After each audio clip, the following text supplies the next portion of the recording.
The 6-year-old millionaire's son didn't want his millions, looked at the housekeeper and said, "Give it to her."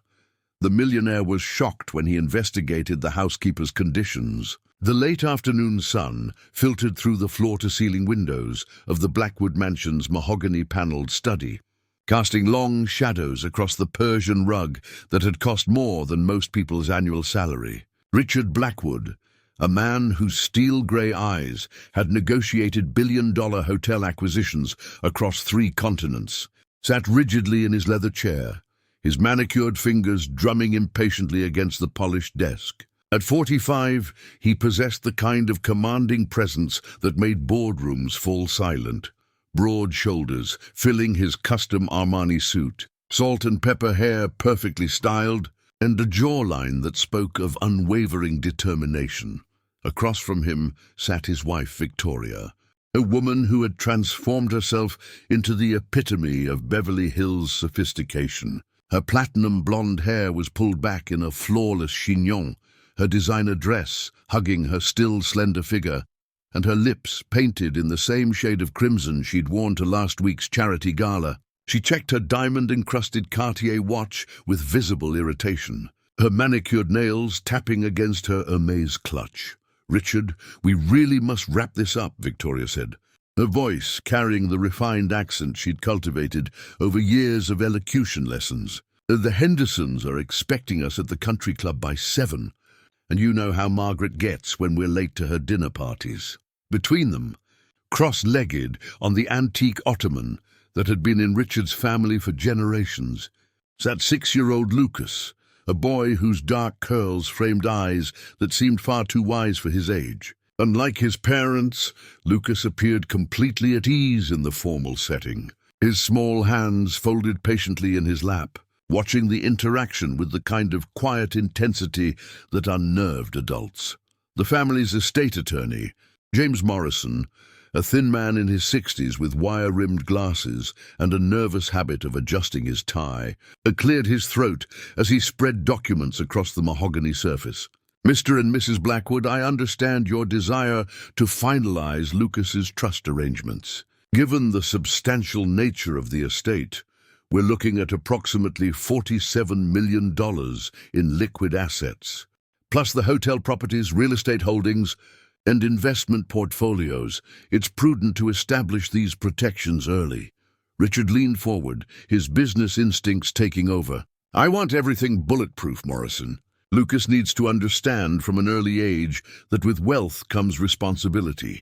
The trust should mature when he turns 25, with educational provisions accessible at 18. Standard protective clauses against frivolous spending. Requirements for board approval on major expenditures."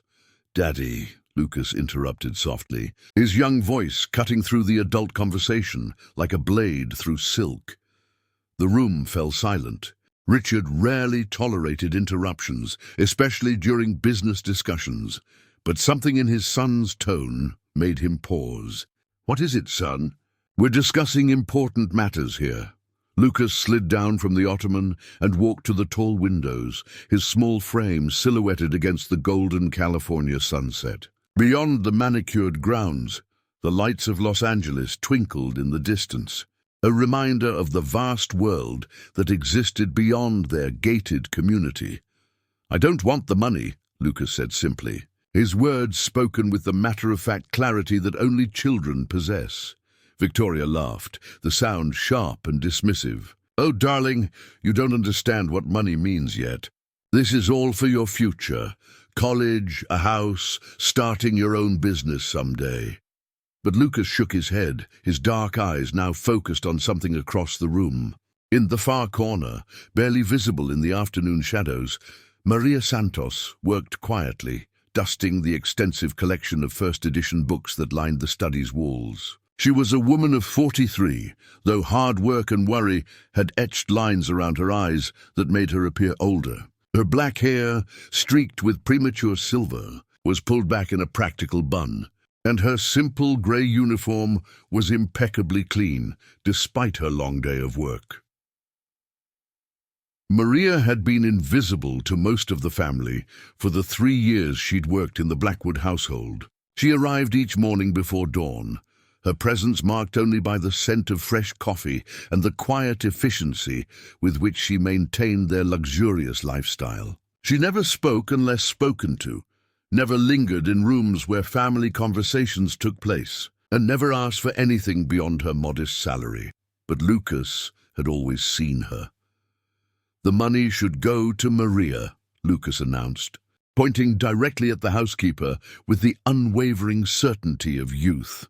The silence that followed was deafening. James Morrison's pen slipped from his fingers, clattering onto the marble floor. Victoria's mouth opened and closed like a fish gasping for air. Richard felt something cold and unfamiliar twist in his stomach, a sensation he hadn't experienced since his early days building his empire, when everything felt uncertain and dangerous. Maria froze, her hand still extended toward a leather-bound volume of Dickens. The color drained from her face, leaving her looking almost ghostly in the fading light. She had cleaned around countless family meetings, witnessed heated arguments about business deals and social obligations. But never had she been thrust into the center of their world so suddenly and completely. "Lucas, sweetheart," Victoria said, her voice strained with forced patience. "Maria is our housekeeper. She works for us. You can't just give away millions of dollars to—" "Why not?" Lucas interrupted, his young voice carrying a challenge that made the adults shift uncomfortably. "She takes care of us. She takes care of everything." Richard found himself studying his son with new eyes. When had Lucas become so observant? When had he developed these strong opinions about their household dynamics? The boy rarely spoke during family gatherings, preferring to listen from corners or perch quietly on furniture while the adults discussed business and social obligations. "Maria does her job very well," Richard said carefully, his businessman's instincts warning him to navigate this unexpected conversation with extreme caution. "But Lucas, you're still very young.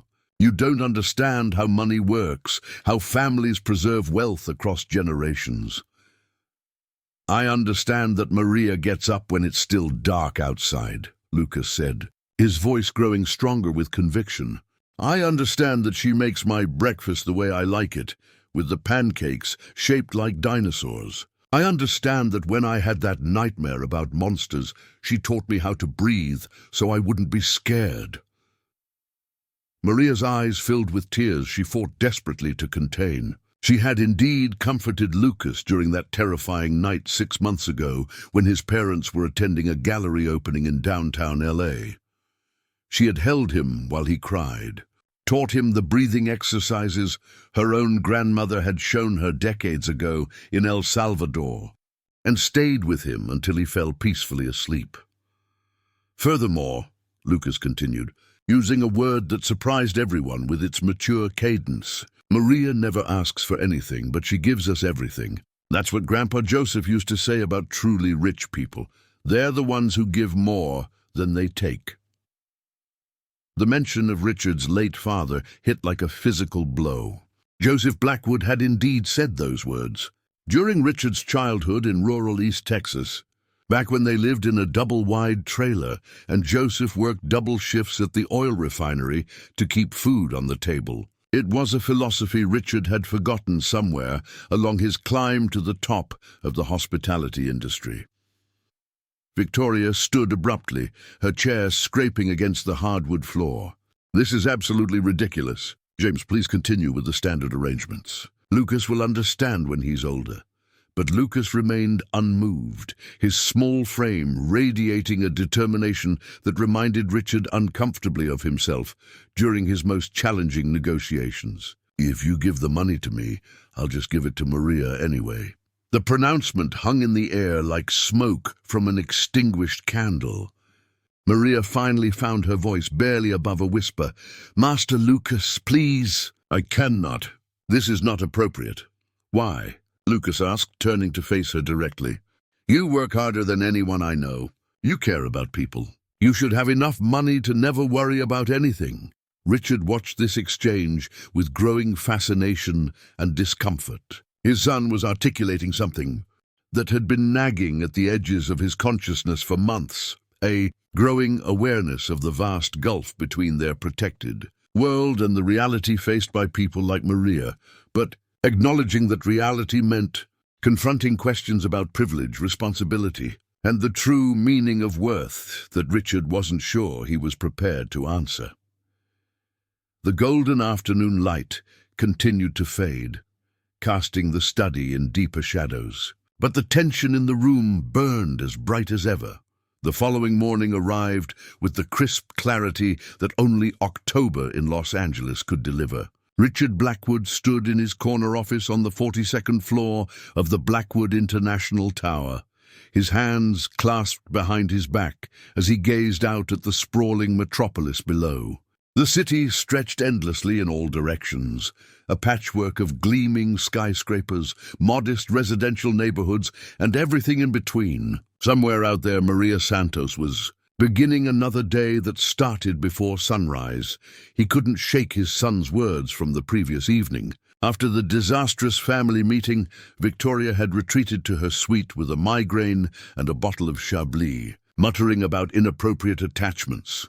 And the boy needs boundaries, but Lucas had simply gone to his room and drawn a picture, a crayon rendering, of their family that included Maria standing right beside them, her figure colored in warm browns and yellows, while his parents appeared in stark black and gray. Richard's executive assistant, Jennifer Walsh, knocked and entered with her usual brisk efficiency, a woman in her early 30s with sharp intelligence behind designer glasses. She had been managing Richard's complex schedule and equally complex personal requests for nearly 5 years. "Sir, you wanted to see me first thing this morning." Jennifer's tone carried the professional neutrality that made her invaluable. She never asked unnecessary questions and handled sensitive matters with absolute discretion. "Jennifer, I need you to make some calls," Richard said, finally turning from the window. "Discreet calls. I want to know everything there is to know about Maria Santos, our housekeeper."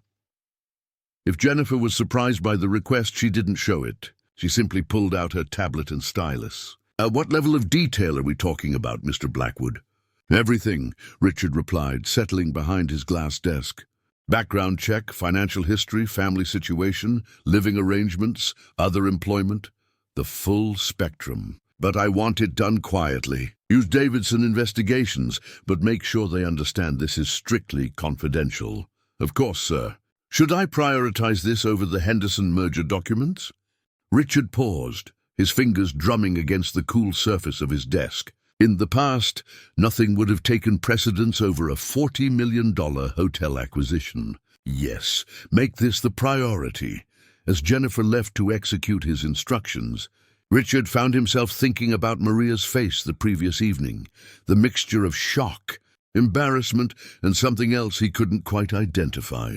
Fear, dignity. Throughout his career, he had prided himself on reading people quickly and accurately. But Maria Santos remained an enigma despite 3 years under his roof. His phone buzzed with a text from Victoria. "Taking Lucas to Dr. Whitmore this afternoon. This obsession with the help is concerning. We should consider changes to staffing arrangements." The message sent a cold spike of panic through Richard's chest. Dr. Whitmore was their family psychiatrist, a man who specialized in behavioral adjustments for children of wealthy families. More troubling was Victoria's casual suggestion about staffing changes, a euphemism that could mean Maria's dismissal. By noon, Richard had made a decision that would have seemed impossible 24 hours earlier. Instead of remaining in his office for lunch meetings, he drove home to the mansion, timing his arrival for when he knew Maria would be working in the less formal areas of the house. He found her in the kitchen, methodically preparing ingredients for dinner. The late autumn light streamed through the windows, illuminating her workspace, where she moved with the kind of practiced efficiency that spoke of decades spent managing households. She wore the same simple grey uniform, but Richard noticed details he'd never observed before.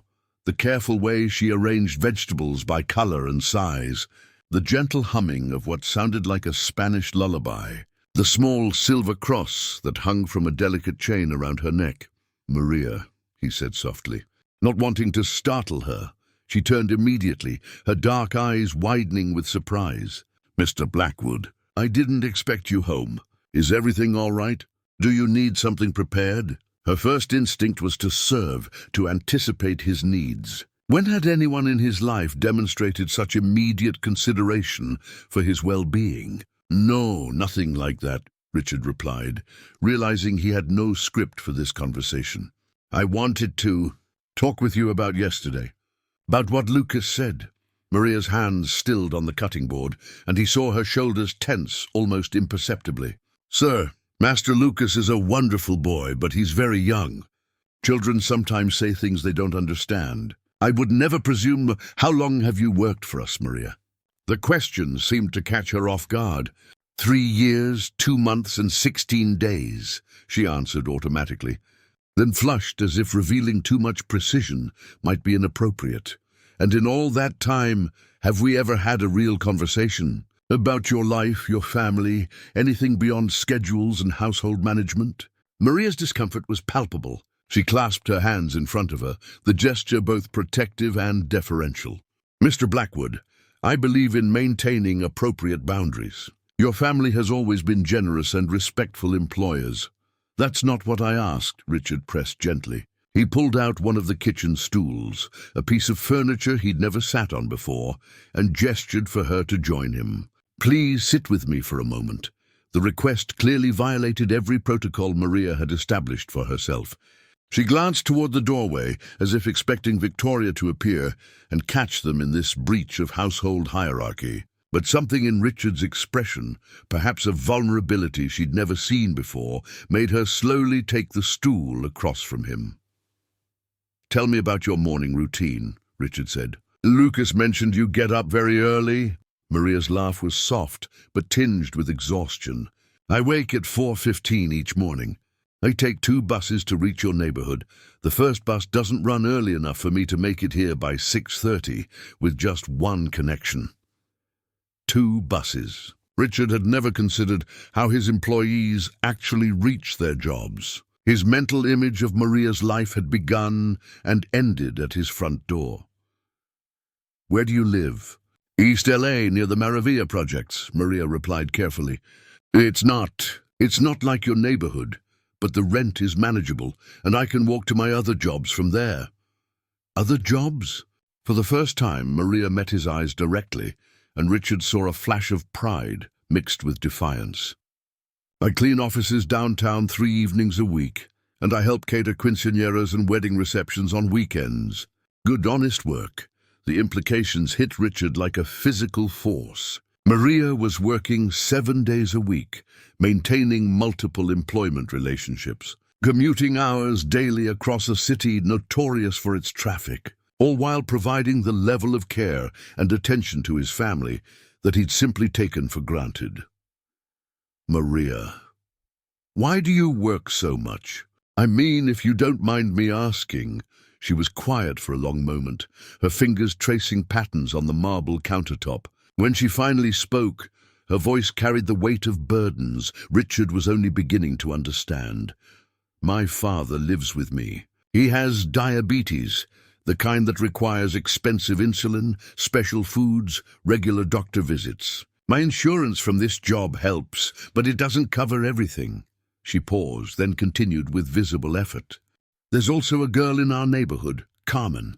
She's 17, brilliant with numbers, wants to study engineering at UCLA, but her family, they don't have resources for college applications, test preparation, all the things your children take for granted. So you help her? When I can, Maria said simply.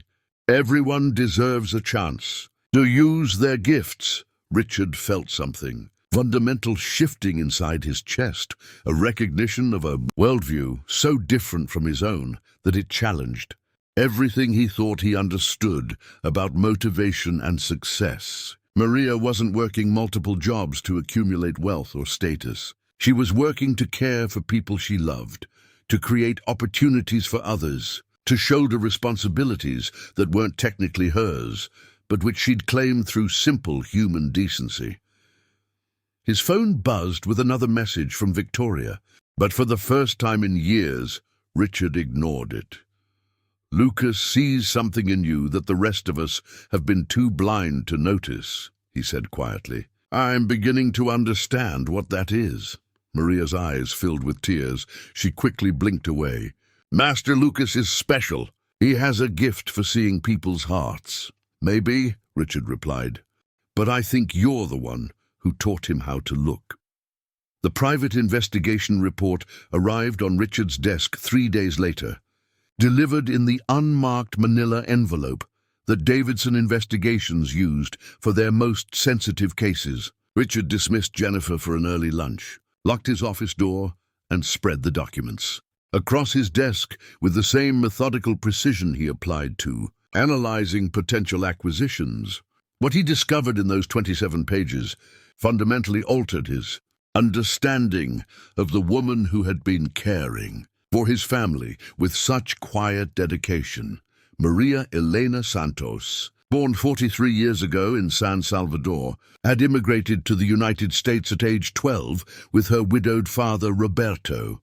She had graduated valedictorian from Roosevelt High School in East LA, despite working part-time to help support their household. A full scholarship to UCLA had been within her grasp. The report included a photocopy of the acceptance letter, dated 25 years ago, but Roberto Santos had suffered his first heart attack the summer before Maria's freshman year. Medical bills and the need for full-time employment had forced her to decline the scholarship. Instead, she had worked her way through Los Angeles Community College over 6 years, earning an associate degree in early childhood development while maintaining a 3.9 GPA. The financial records painted a picture of remarkable discipline and sacrifice. Maria's monthly income from all 3 jobs totaled approximately $3,200, barely enough to cover rent, utilities, groceries, and her father's medical expenses in one of the country's most expensive cities. Yet the report showed consistent small donations to St. Mary's Catholic Church, regular purchases of children's books and school supplies that clearly weren't for her own use, and a savings account with a current balance of $847, money earmarked, according to bank records, for Carmen Delgado's college application fees. But it was the final section of the report that left Richard staring at the pages in stunned silence. Every Friday evening for the past 18 months, Maria had been hosting a neighborhood story time in the small community room of her apartment complex. She borrowed children's books from the Blackwood Mansion's extensive library, always asking permission, always returning them in pristine condition, and read to groups of 15 to 20 children whose parents worked late shifts or multiple jobs. The investigator had included photographs taken with a telephoto lens. Maria, sitting cross-legged on a worn carpet, surrounded by children of various ages, their faces bright with attention as she animated the voices of storybook characters. The report noted that parents often stayed to listen, drawn by Maria's gift for making classic literature accessible and engaging. She had organized the group to tackle increasingly sophisticated books, gradually building the children's vocabulary and comprehension skills. Several parents had mentioned that their children's grades had improved significantly since attending Maria's sessions. Richard's intercom buzzed. "Mr. Blackwood?" Jennifer's voice carried a note of urgency. "Your wife called. She's bringing Lucas home early from his appointment with Dr. Whitmore." She sounded concerned. How concerned? She mentioned scheduling a follow-up consultation and possibly exploring environmental adjustments at home. The euphemistic language sent cold fear through Richard's veins. Victoria was escalating her campaign to separate Lucas from Maria's influence. He needed to understand exactly what his son had said during that psychiatric evaluation. 20 minutes later, Richard arrived home to find Victoria pacing in the sunroom, her heels clicking sharply against the marble floor. Lucas sat quietly at the breakfast nook, methodically eating apple slices that Maria had cut into perfect star shapes, a small kindness that suddenly struck Richard as profoundly significant. "Richard, thank God you're here," Victoria said, her voice tight with controlled panic. "We need to talk privately. Now." They moved to Richard's home office, a smaller, more intimate space than the formal study where the trust meeting had taken place. Victoria closed the door and turned to face him, her carefully composed facade beginning to crack. "Dr. Whitmore is deeply concerned about Lucas's psychological development," she began, without preamble. "The attachment he's formed to Maria is far beyond normal bounds. He told Dr. Whitmore that she understands him better than we do. He described in detail her work schedule, her family situation, even her financial struggles. Richard, our 6-year-old son, knows more about the housekeeper's life than we know about our own neighbors." Richard felt an unexpected surge of pride rather than alarm. "Maybe that says more about us than it does about Lucas." Victoria stared at him as if he'd spoken in a foreign language. "What is that supposed to mean? When was the last time you asked Maria about her day, her family, her dreams for the future? She's an employee, Richard. We pay her well, we treat her respectfully, and we maintain appropriate boundaries. That's how professional relationships work." "Is it?" Richard moved to the window, looking out at the perfectly manicured grounds that Maria helped maintain. "Because I'm starting to think that maybe Lucas sees something we've been trained not to see." Victoria's laugh was sharp and bitter. "Oh, please don't tell me you're having some kind of midlife crisis. This is exactly what Dr. Whitmore warned me about. When children form inappropriate attachments, it can sometimes trigger similar boundary issues in adults." The dismissive psychological jargon ignited something dangerous in Richard's chest. What if Lucas isn't having boundary issues?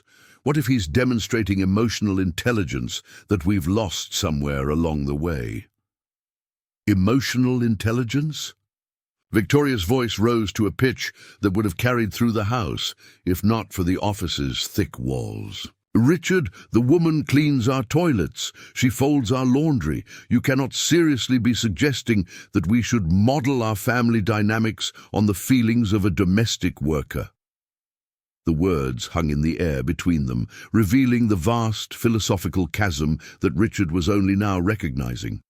Somewhere in their climb to social prominence, Victoria had embraced a world view that measured human worth entirely through economic achievement and social status. People like Maria weren't fully realized individuals with complex inner lives and valuable perspectives. They were service providers, essentially invisible except when their functions were needed. But Lucas had never learned to see people that way. A soft knock interrupted their heated discussion. "Mr. and Mrs. Blackwood?" Maria's voice carried through the door. "I'm sorry to disturb you, but Master Lucas asked me to give you this." Victoria opened the door with visible irritation. "What is it?" Maria held out a folded piece of construction paper, her hand trembling slightly. "He made this during his snack time. He said it was very important that you see it together." Richard took the paper and unfolded it carefully. What he saw made his throat constrict with unexpected emotion. Lucas had drawn the three of them, Richard, Victoria, and himself, but they were all contained within a larger figure that unmistakably represented Maria. Her arms were outstretched, encompassing and protecting them, and she was surrounded by other small figures that appeared to represent her father, the neighborhood children, and Carmen. At the bottom, in Lucas's careful printing, were the words, "Maria takes care of everyone. Who takes care of Maria?" Victoria looked at the drawing, and her face hardened. "This proves my point exactly. The child is confused about family roles and relationships. Undi." But Richard saw something entirely different. He saw a 6-year-old's pure understanding of love as action, of wealth as the capacity to care for others, of family as something that transcended blood relationships and formal hierarchies. "Maria," Richard said suddenly, "Do you have a few minutes to talk with us?" Maria's eyes darted nervously between the parents. "Of course, sir, but I should mention that Master Lucas is waiting for me to help him with his reading practice." "That's exactly what I want to discuss," Richard replied, gesturing for her to join them in the office. As Maria stepped across the threshold, Richard realized they were crossing into uncharted territory that would require navigating with a delicacy he'd never needed in any business negotiation. The stakes, however, felt infinitely higher. Maria perched uncertainly on the edge of the leather chair, her posture rigid with the discomfort of occupying a space clearly not intended for someone of her station.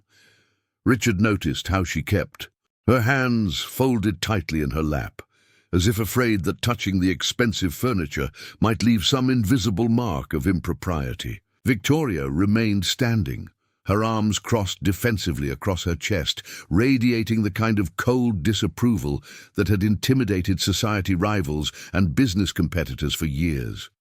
"Maria," Richard began carefully, "Lucas drew this picture today. Can you help us understand what he's trying to tell us?"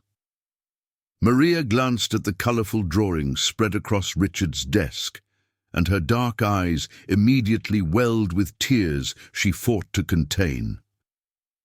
"Master Lucas is a very sensitive child," she said quietly.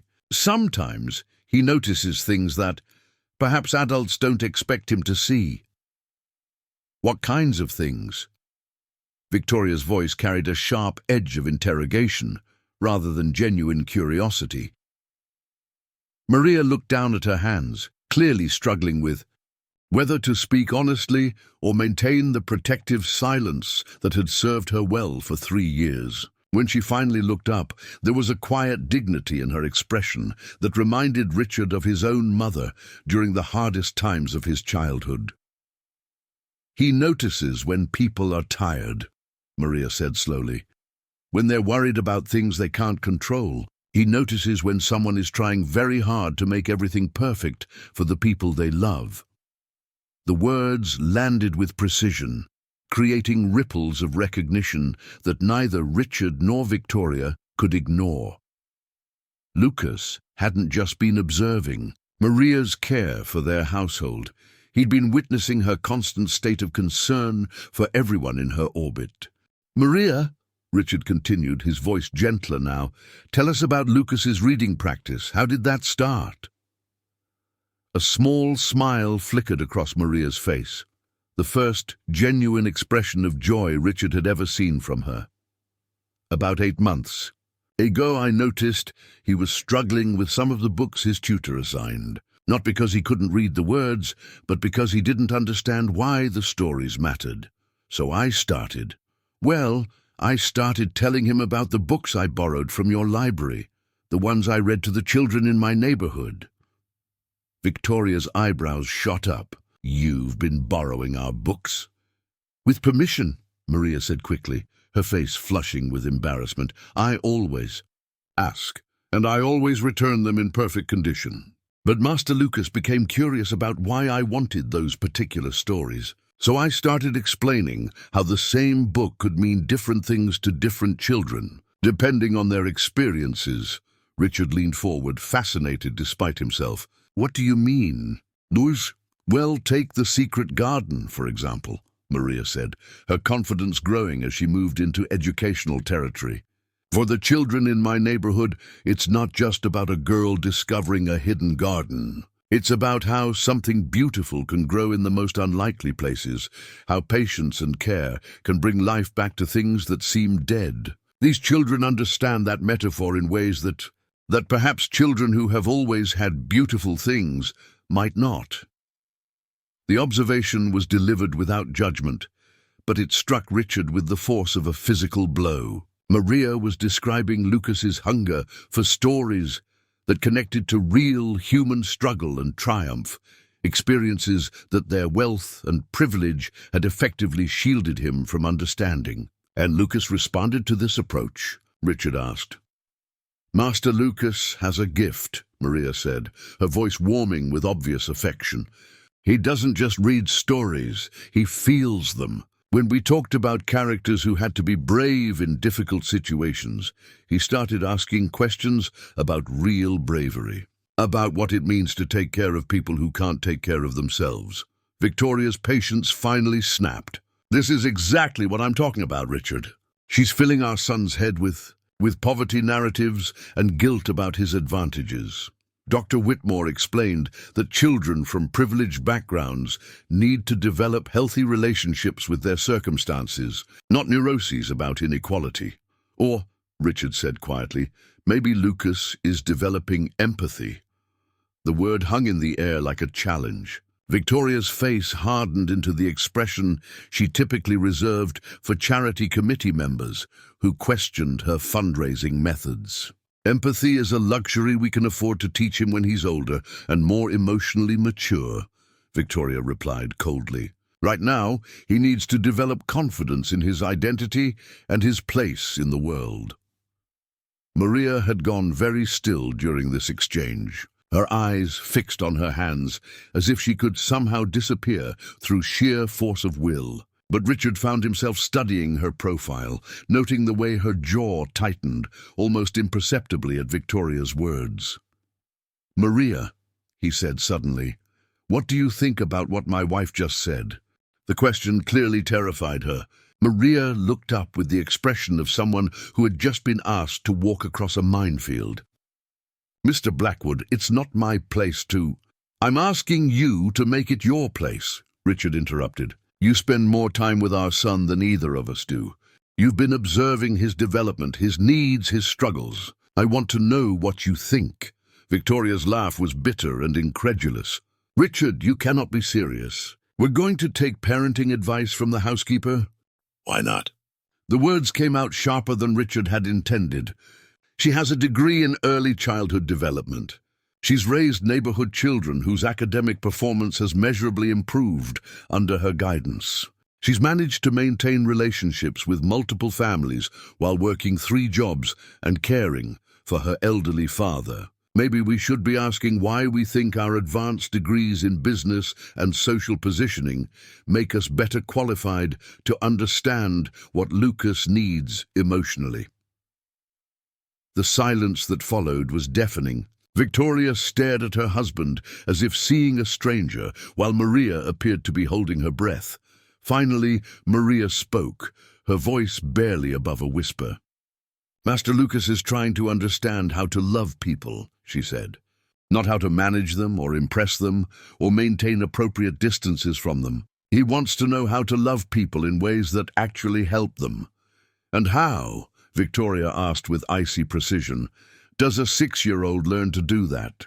Maria met Victoria's gaze directly for the first time since entering the office. "By watching adults who already know how." The implication was unmistakable, and Victoria's face flushed with anger and humiliation. She had been indirectly but clearly identified as someone who did not know how to love in ways that actually helped people. "I think," Victoria said, her voice dangerously controlled, "that we need to seriously reconsider our household arrangements.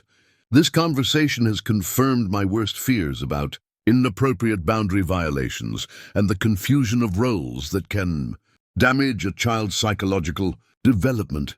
Richard felt panic rise in his chest, but before he could respond, Maria stood gracefully and moved toward the door.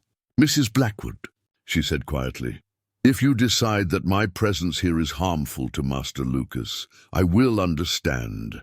But I want you to know that everything I have done in this house has been motivated by genuine care for your family. I've never tried to replace you or undermine your authority. I've only tried to water the beautiful things I see growing in your son's heart." She paused at the door, her hand resting on the ornate handle. "Master Lucas doesn't need to choose between confidence and compassion," she added. "The strongest people I know are the ones who have both." After Maria left, Richard and Victoria stood in their office, surrounded by the trappings of their success, feeling further apart than they had ever been in 15 years of marriage. That night, Richard lay awake in the king-size bed he shared with Victoria, staring at the coffered ceiling of their master suite while his wife slept soundly beside him. The house was wrapped in the kind of profound silence that only came with expensive insulation and carefully maintained distance from the chaos of the outside world. But Richard's mind churned with memories he had spent years trying to forget. He was 8 years old again, standing in the cramped kitchen of their double-wide trailer in Beaumont, Texas, watching his mother stretch a can of tomato soup into dinner for 3 people. His father, Joseph, hadn't spoken since arriving home from his shift at the refinery. His face gray with exhaustion and something darker, the look of a man watching his family's survival hang by increasingly thin threads.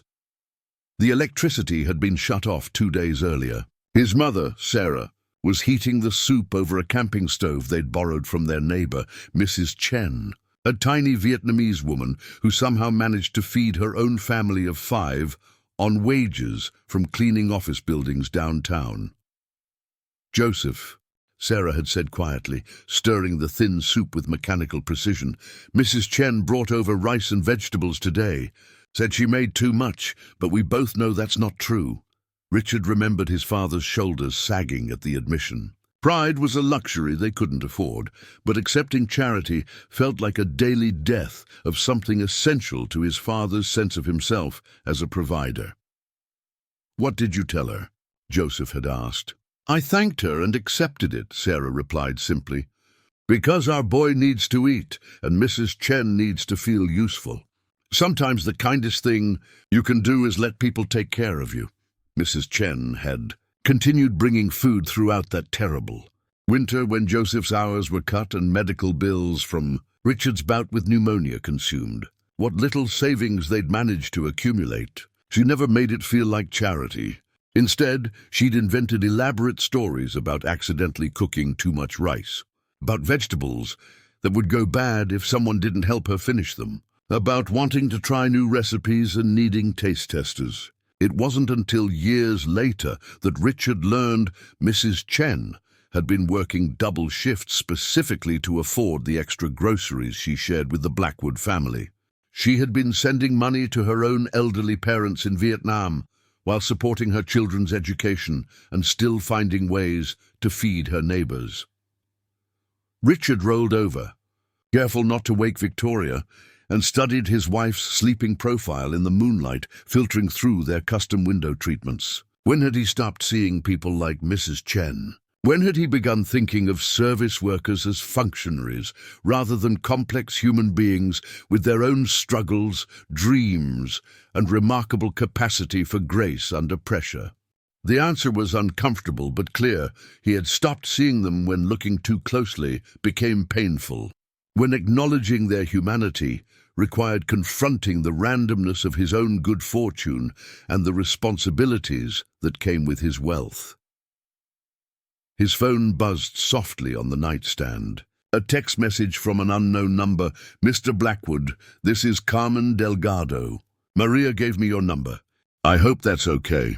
I wanted you to know that Maria is in the emergency room at County Hospital. Her father had another episode. She won't miss work tomorrow, but I thought someone should know where she is." Richard sat up immediately, his heart racing.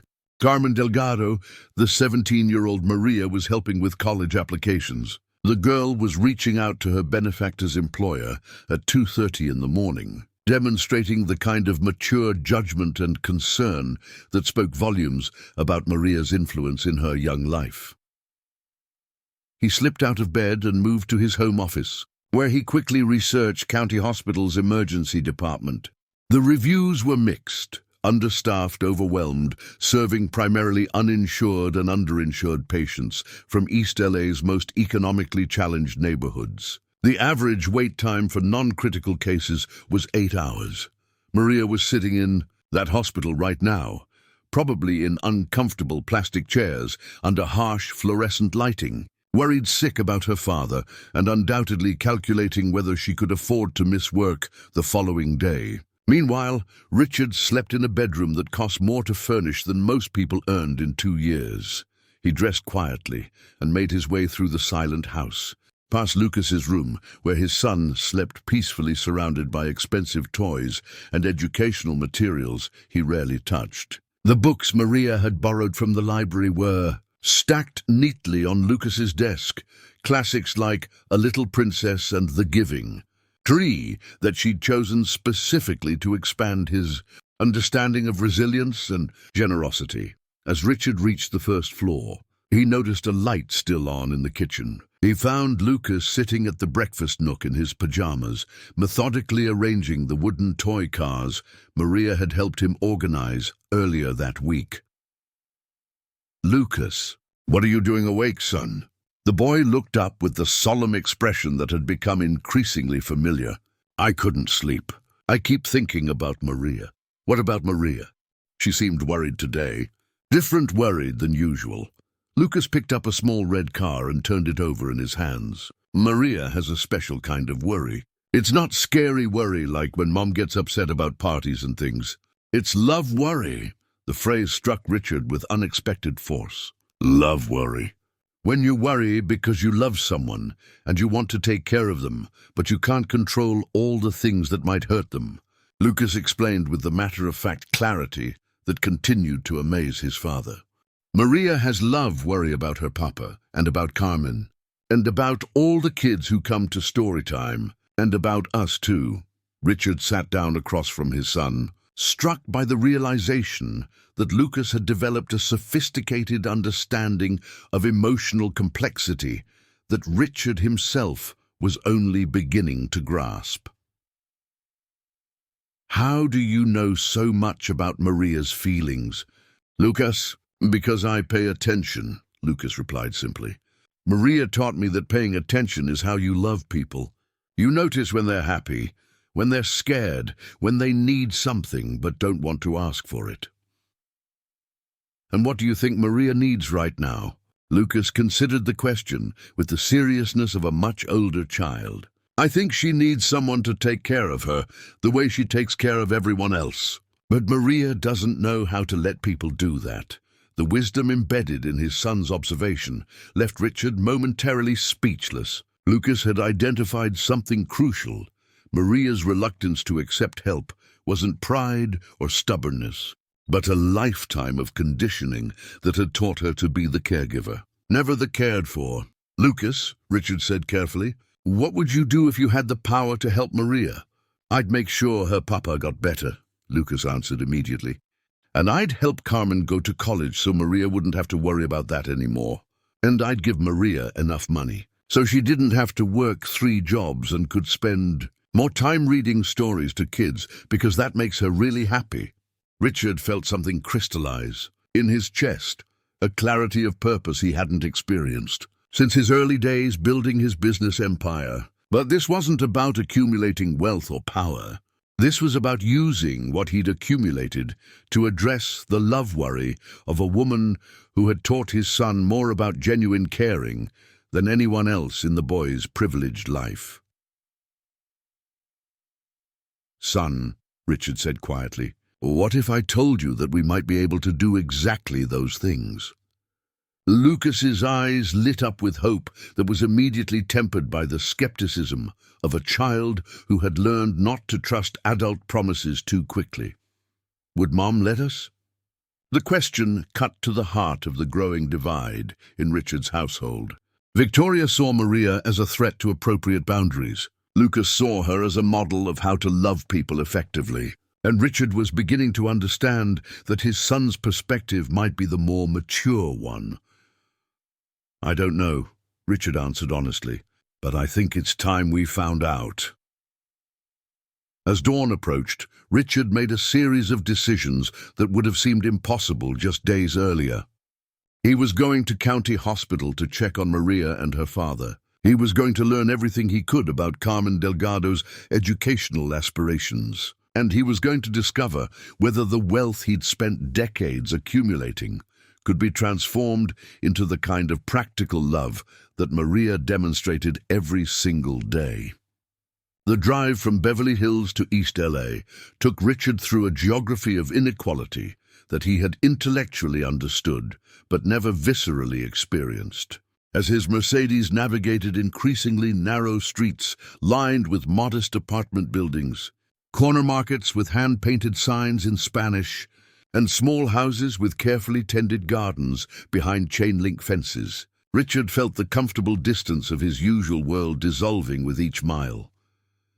He parked outside Maria's apartment complex, a two-story stucco building painted in faded yellow with purple trim.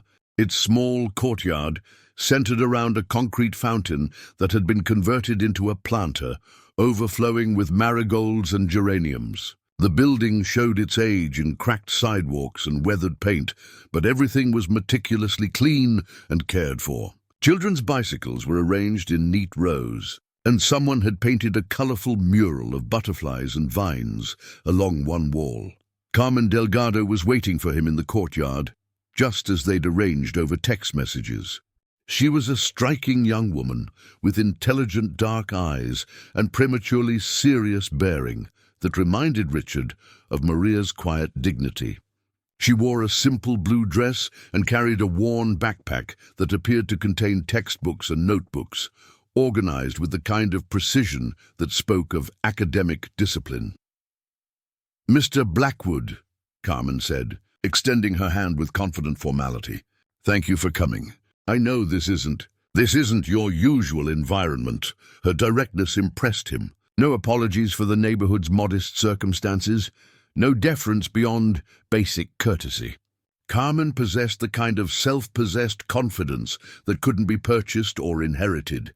It had to be earned through navigating real challenges with grace and determination. "How is Maria's father?"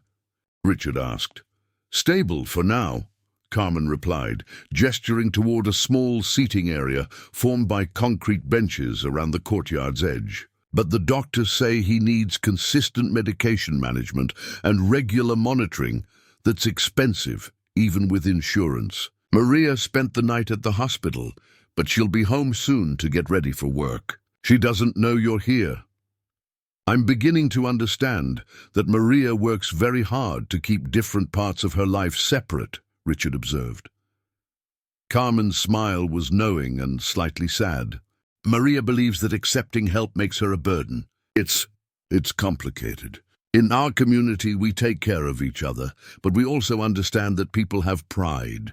You have to be careful about how you offer assistance so that it feels like collaboration rather than charity."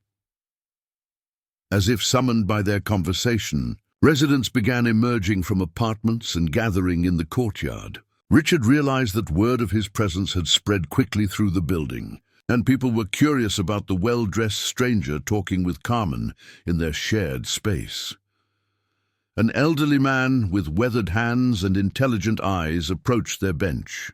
"Carmen, mija, you going to introduce us to your friend?" "Mr. Blackwood," Carmen said, standing respectfully, "this is Mr. Roberto Gutierrez. He's lived here longer than anyone and knows everyone's business better than they know it themselves."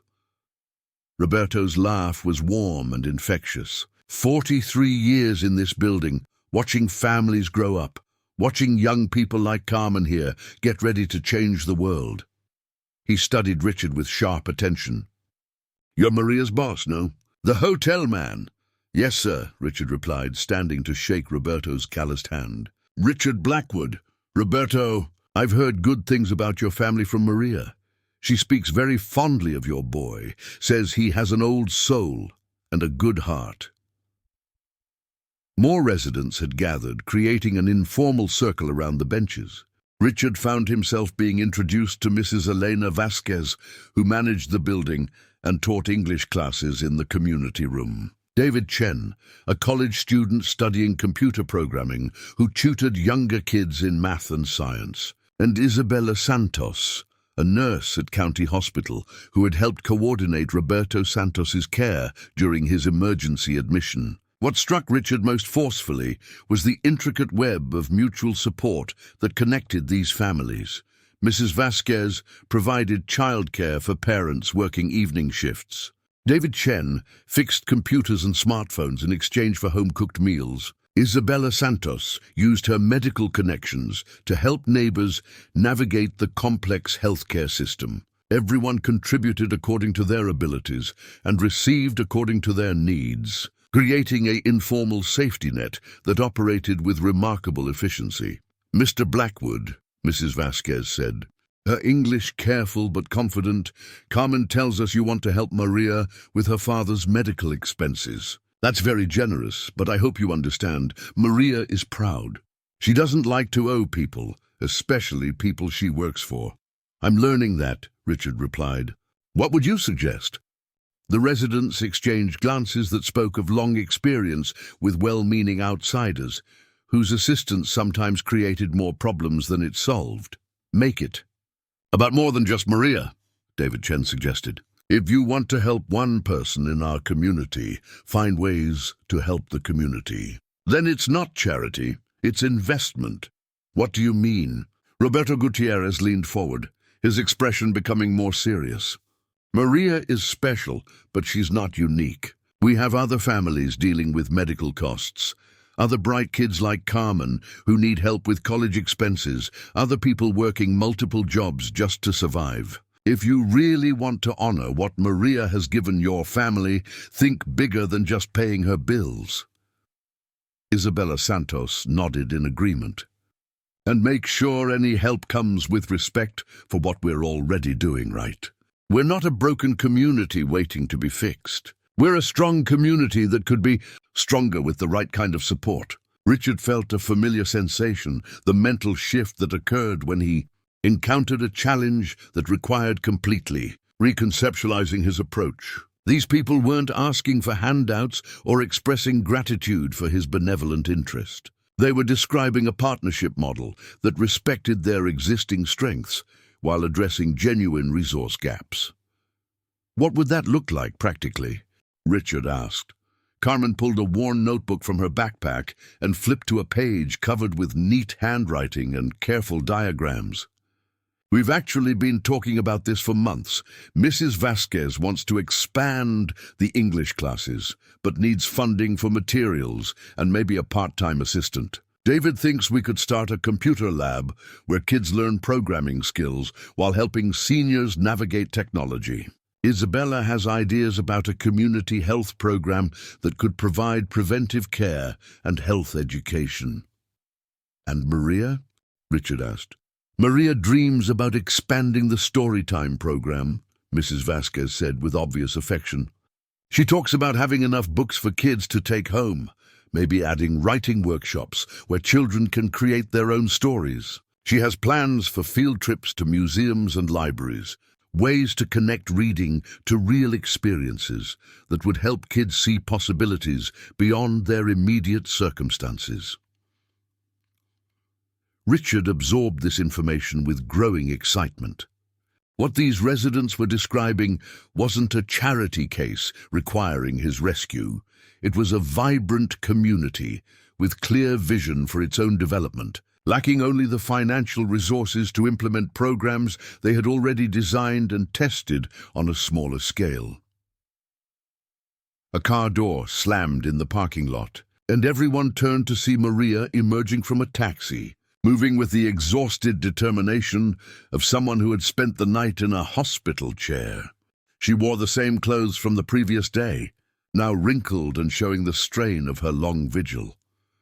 She stopped abruptly when she saw the gathering in the courtyard, her eyes widening with shock and something that might have been panic when she spotted Richard among her neighbors. "Mr. Blackwood?" Maria's voice carried confusion and the kind of worry that came from having her carefully separated worlds suddenly collide. "Is everything all right? Is Master Lucas?" "Lucas is fine," Richard said quickly, standing to reassure her. "I came to check on you and your father, and to meet your community."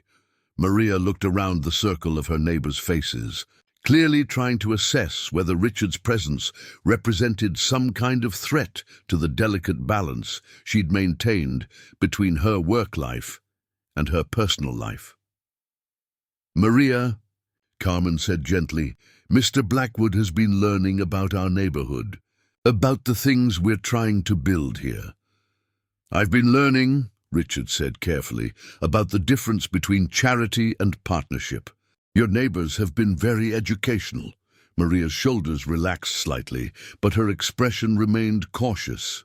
I need to shower and get ready for work. Mr. Blackwood, I'll be at the house by my usual time. Maria, Roberto Gutierrez said firmly, you're not going to work today. Your father needs you and your body needs rest. The world will not end if you take one day to take care of yourself. But, Maria began. But nothing, Isabella Santos interrupted. I'm pulling my nurse authority here. You're exhausted, stressed, and in no condition to provide quality care to anyone else until you've addressed your own needs.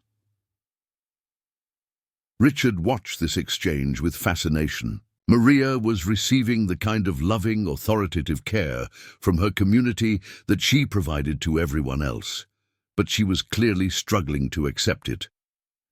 Maria, Richard said quietly, your neighbors are right. Take the day off. Take care of your father. And maybe you and I should have a longer conversation about what comes next. The apartment complex's community room was smaller than Richard's walk-in closet, but it hummed with an energy that felt more alive than any boardroom he'd ever occupied. Folding chairs were arranged in a semicircle around mismatched tables. Children's artwork covered bulletin boards along the walls, and the lingering scent of coffee and homemade tamales created an atmosphere of warmth that expensive interior design could never replicate.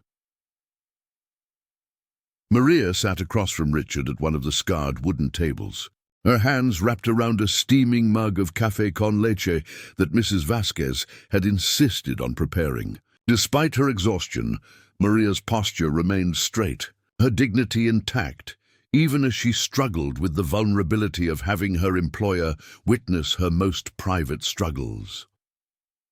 Mr. Blackwood, Maria began, her voice carefully controlled, I want you to understand that I never intended for my personal circumstances to affect my work with your family. If the situation with my father has somehow compromised my performance— Maria, stop, Richard interrupted gently. You're not in trouble. You're not being evaluated or judged. I'm here because I'm trying to understand something my son sees clearly, but that I've been blind to for 3 years. Carmen sat beside Maria, her notebook open to pages filled with detailed plans for community programs. David Chen had positioned himself near a laptop computer, ready to show Richard digital presentations about their technology initiatives. Mrs. Vasquez bustled around the edges of the gathering, refilling coffee cups and occasionally offering commentary that demonstrated her deep knowledge of every family in the building. What is it that Master Lucas sees? Maria asked, genuine curiosity overriding her defensiveness. Richard considered the question carefully. He sees that the most valuable thing in his life isn't his trust fund or his private tutors or his expensive toys. It's the person who taught him that caring for others is the highest form of strength. Maria's eyes filled with tears. She quickly blinked away. Master Lucas is special. He has a natural gift for empathy that most children don't develop until they're much older. And where do you think that gift came from? Richard pressed. He wasn't born understanding the connection between love and service. Someone taught him. Someone showed him what it looks like to put other people's needs ahead of your own comfort, to work without recognition, to find joy in helping others succeed. Mrs. Vasquez nodded approvingly from across the room. Maria, mija, this man is telling you what we've all been trying to tell you for years. You don't see your own impact because you're too busy creating it. David Chen looked up from his laptop. Mr. Blackwood, can I show you something? He turned the computer screen toward Richard, revealing a simple but professionally designed website. This is the community center we want to create. Not a building, we already have this room, but a network of programs that build on what people like Maria are already doing. The website outlined a comprehensive vision: expanded literacy programs for children and adults, computer training for seniors, small business development workshops, health education initiatives, and what they called intergenerational skill sharing, formal programs that connected elderly residents with young families for mutual support and learning. The total budget for the first year would be about $40,000. Carmen explained, pointing to a detailed spreadsheet.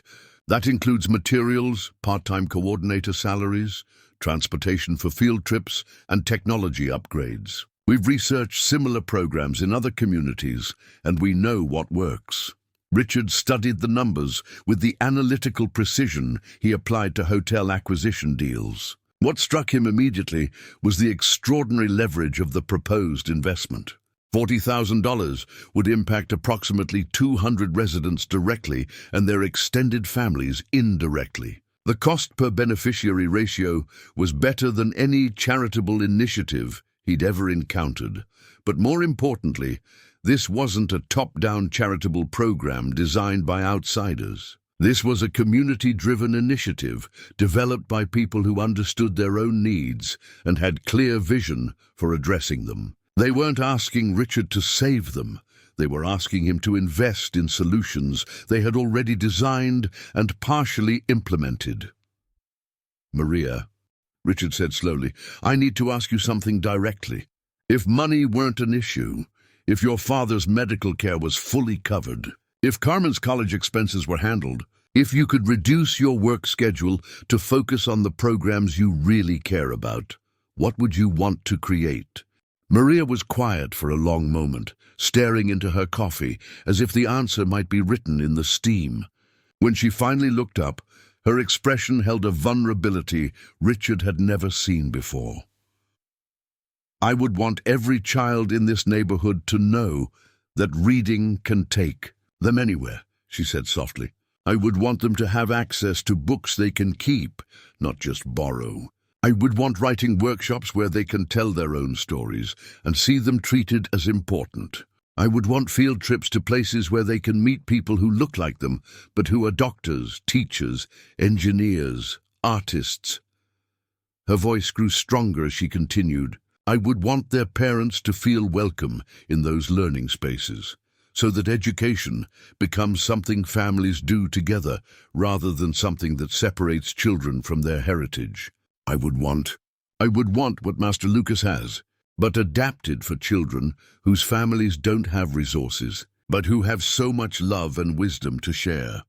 The passion in..." Maria's voice transformed her from the quietly efficient housekeeper Richard thought he knew into a visionary educator with sophisticated understanding of how to create opportunity without destroying cultural identity.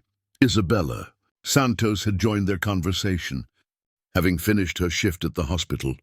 "Maria, tell him about your idea for the health education program." "That's not my expertise," Maria protested.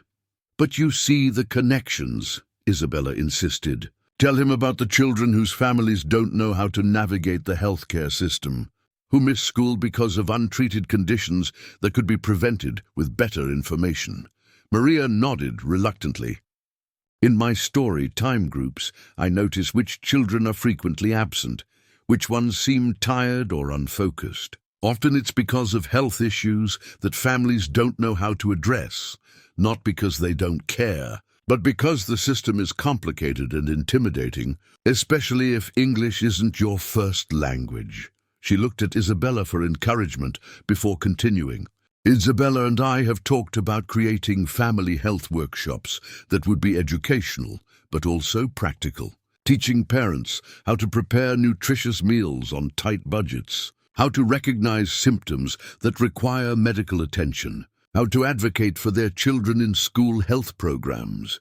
Richard found himself thinking about Lucas's periodic anxiety attacks, episodes that Maria had recognized and addressed before either parent even noticed them. She had applied the same observational skills and practical problem-solving approach to his son's emotional health that she was now describing for her entire community. "The total impact would extend far beyond this neighborhood," David Chen added.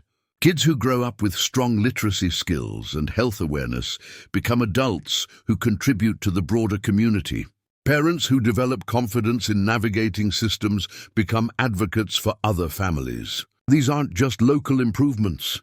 They're investments in the kind of citizens our whole society needs. As the afternoon wore on, Richard listened to detailed descriptions of programs that were both visionary and practical, ambitious and grounded in real community needs. What he was hearing wasn't a wish list of impossible dreams. It was a comprehensive development plan created by people who understood exactly what resources were needed to transform existing strengths into sustainable improvements. By the time the sun began setting through the community room's windows, Richard had made a decision that would have seemed impossible a week earlier. But first, he needed to have one more difficult conversation with Victoria. The drive back to Beverly Hills felt like traveling between different planets, and Richard spent the entire journey trying to figure out how to explain to his wife that their understanding of family, community, and responsibility was about to change in ways that would challenge everything she thought she knew about their life together. Richard arrived home to find Victoria in the formal living room, surrounded by fabric swatches, floral arrangements, and seating charts scattered across the antique coffee table. She was planning their annual holiday party, an elaborate affair that typically hosted 200 of Los Angeles's most prominent business leaders, socialites, and political figures. The event served as both a social obligation and a carefully orchestrated display of the Blackwood family's status within the city's elite circles. "There you are," Victoria said without looking up from her papers. "I've been trying to reach you all day. The caterers need final numbers by tomorrow, and we still haven't settled on the wine selection." "Where on earth have you been?" "East LA," Richard replied simply, settling into one of the silk-upholstered chairs that cost more than Maria's monthly salary. At Maria's apartment complex, Victoria's hands stilled on the fabric samples. She looked up slowly, her blue eyes narrowing with the kind of dangerous focus Richard recognized from their early years together, when she was building her reputation as one of the city's most formidable social strategists. "I'm sorry. What did you just say?" "I spent the day in Maria's neighborhood, meeting her community, learning about the programs they're developing. Victoria, these people are doing remarkable things with almost no resources. They've created support networks that would put our country club committees to shame." Victoria set down the fabric swatches with the careful precision of someone exercising extreme self-control. "Richard, please tell me you didn't drive our car into that neighborhood. Please tell me you didn't go wandering around East LA making promises to people who will now expect us to solve their problems." "I didn't make any promises," Richard said carefully, "but I did learn some things that I think we need to discuss, such as—" Richard took a deep breath, knowing that what he was about to say would shatter the delicate equilibrium their marriage had maintained for years. "Such as the fact that Maria has been quietly providing our son with the kind of emotional education and moral development that we've completely failed to give him ourselves." Victoria's laugh was sharp and bitter. "Oh, for God's sake, Richard, not this again. Dr. Whitmore specifically warned us about projecting adult psychological theories onto normal childhood attachment behaviors. Lucas is going through a phase. Children his age often develop temporary fixations on caregivers as a way of testing boundaries with their actual parents. This isn't a phase, Victoria. This is our son recognizing genuine character when he sees it." Richard leaned forward, trying to find words that would penetrate his wife's defensive wall of psychological jargon and social conditioning. "Maria works 3 jobs to support her elderly father and help a teenager afford college. She spends her Friday evenings reading to neighborhood children whose parents work late shifts. She noticed Lucas's anxiety symptoms before either of us did, and taught him coping strategies that actually work. And you find this impressive because—" Victoria's tone carried the kind of dismissive edge she typically reserved for servants who had overstepped their bounds. Because she's demonstrating the values we claim to want Lucas to develop. Compassion, generosity, service to others, the ability to see beyond his own immediate needs and privileges. Victoria stood abruptly and began pacing around the coffee table, her heels clicking against the marble floor with sharp staccato precision. "Richard, I cannot believe I have to explain this to you. Maria is paid to provide those services. Kindness is literally her job description. She's nice to Lucas because we pay her to be nice to Lucas. This isn't virtue, it's employment." The words hit Richard like physical blows, exposing the vast philosophical chasm that had opened between them. Victoria had reduced Maria's genuine care to a commercial transaction, her sacrifices for others to mere professional obligations. In Victoria's worldview, authentic human connection couldn't exist across class boundaries because people of different economic circumstances couldn't relate to each other as equals. "Is that really what you think?" Richard asked quietly. "That Maria stays late to help Lucas with reading because it's in her contract? That she noticed his emotional struggles because we're paying her to monitor his psychological state? That she's invested in his development because we've somehow purchased her affection?" "I think," Victoria replied coldly, "that you're having some kind of midlife crisis that's causing you to romanticize inappropriate relationships. I think you're projecting meaning onto interactions that are fundamentally transactional. And I think you're confusing Lucas by encouraging him to form emotional attachments to people who will ultimately leave when we stop paying them." Richard felt something crystallize in his chest, a clarity of perception that was both liberating and terrifying. "Victoria, do you hear yourself? You're describing every relationship in our lives as transactional. People serve us because we pay them. People attend our parties because we provide social advantages. People maintain friendships with us because we offer business connections. That's how the world works, Richard. That's how successful people maintain successful lives. Relationships have functions, and everyone benefits when those functions are clearly defined and properly compensated." "And what's the function of our marriage?" Richard asked, his voice dangerously quiet. The question stopped Victoria's pacing immediately. She turned to face him with an expression that mixed fury with something that might have been panic. "Our marriage functions to provide stability for our family, social positioning for our careers, and financial security for our future," Victoria replied, as if reciting from a business plan. "We're partners in creating the kind of life that allows Lucas to develop into a confident, successful adult who can contribute meaningfully to society. And love. What's the function of love in this arrangement?"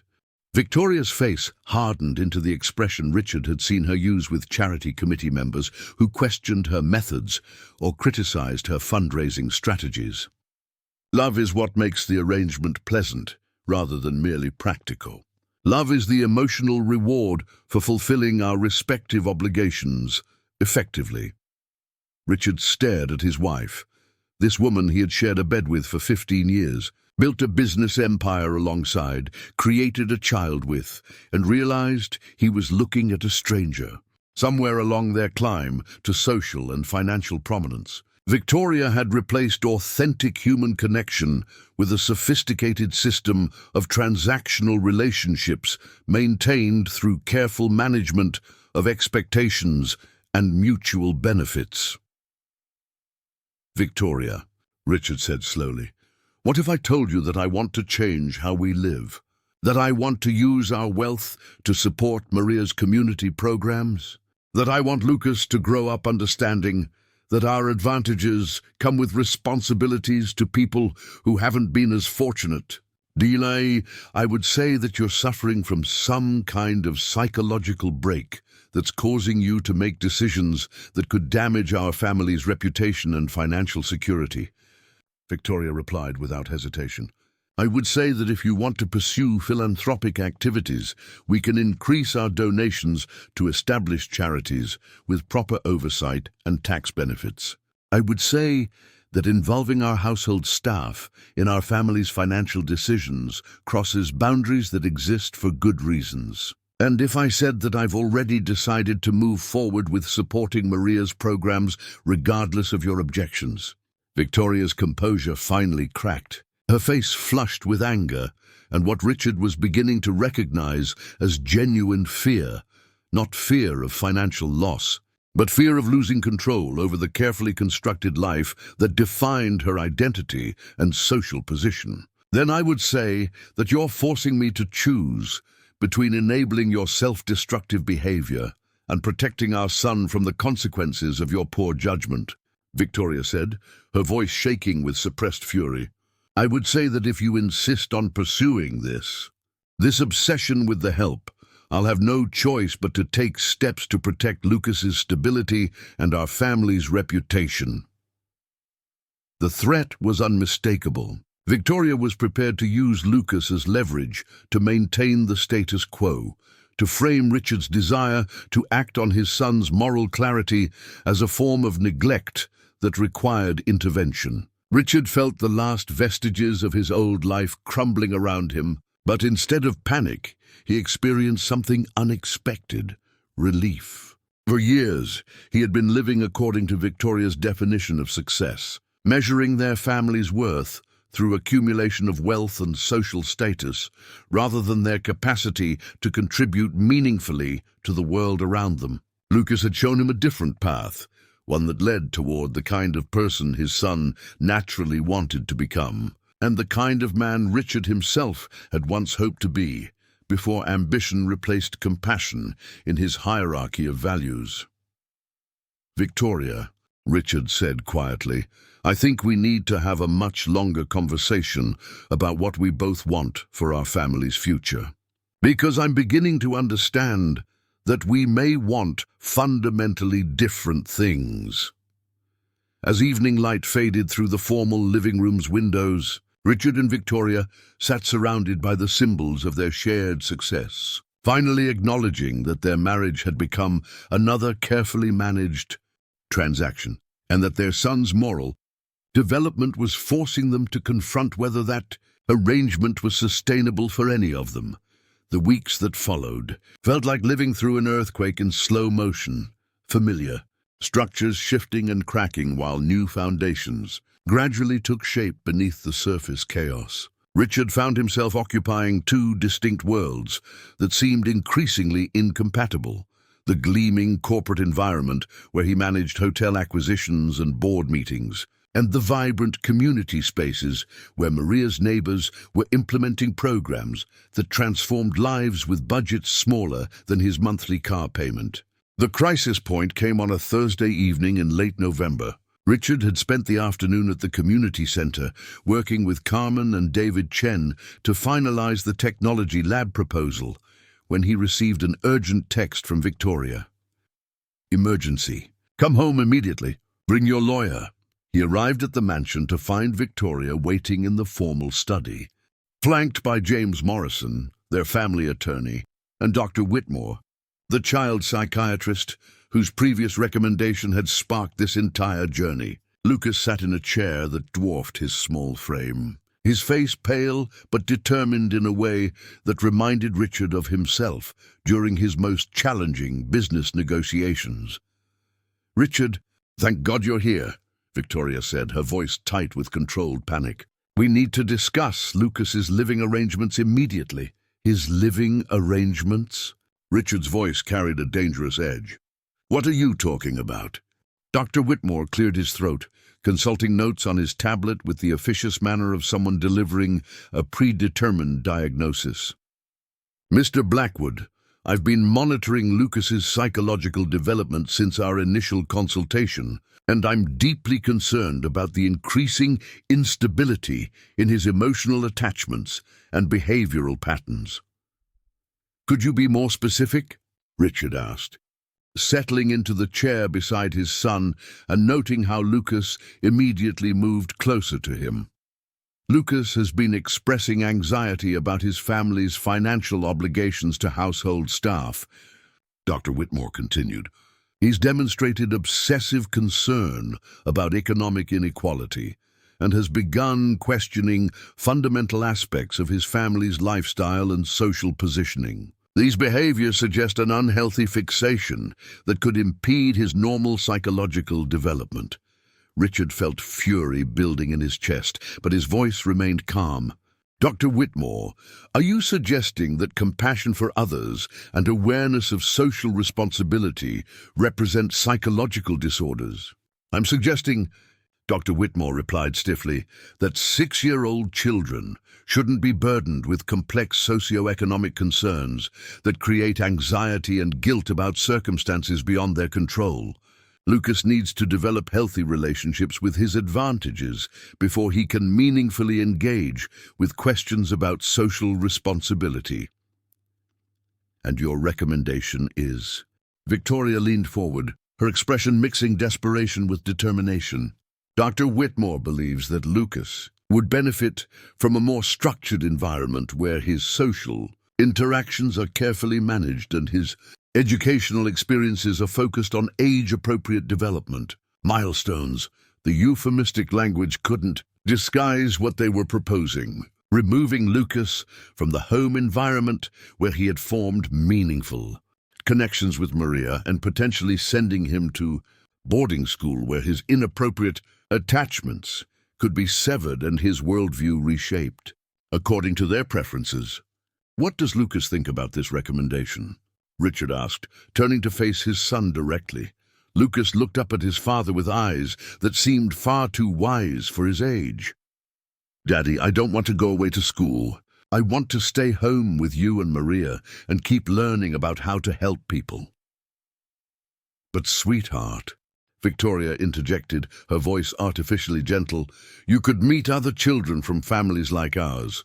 You could participate in activities that help you develop confidence and leadership skills appropriate for someone with your advantages.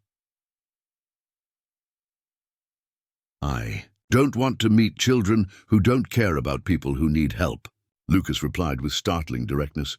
I want to keep learning how to be like Maria. The simple declaration hit the room like a thunderbolt. Lucas had articulated his rejection not just of boarding school, but of the entire value system that Victoria and Dr. Whitmore were promoting. He preferred Maria's model of finding meaning through service to others over their model of finding meaning through accumulation of privilege and status. Lucas, Richard said quietly, can you tell Dr. Whitmore and Mommy what you've learned from Maria that you think is important? Lucas considered the question with the seriousness he applied to all meaningful conversations. Maria taught me that being rich means you have enough to share with people who don't have enough. She taught me that the best feeling in the world is when you help someone and they get happy because of something you did. She taught me that paying attention to people's feelings is more important than paying attention to things. He paused, gathering his thoughts with visible effort. And she taught me that grown-ups sometimes forget how to love people the right way. But kids can remind them if they're brave enough to keep trying. The last observation was delivered while looking directly at Victoria, and Richard saw his wife flinch as if she'd been physically struck. Lucas had just diagnosed the central problem in their family with the clarity that only children could bring to complex emotional situations. Dr. Whitmore shuffled his papers with visible irritation. Mr. and Mrs. Blackwood, this conversation demonstrates exactly what I've been concerned about. Lucas is articulating sophisticated philosophical positions about wealth, responsibility, and interpersonal relationships that are far beyond his developmental capacity. He's been coached or influenced to adopt perspectives that create emotional conflict with his actual circumstances. Or, Richard said slowly, he's naturally developing empathy and social consciousness because someone in his life has been modeling those qualities consistently and authentically.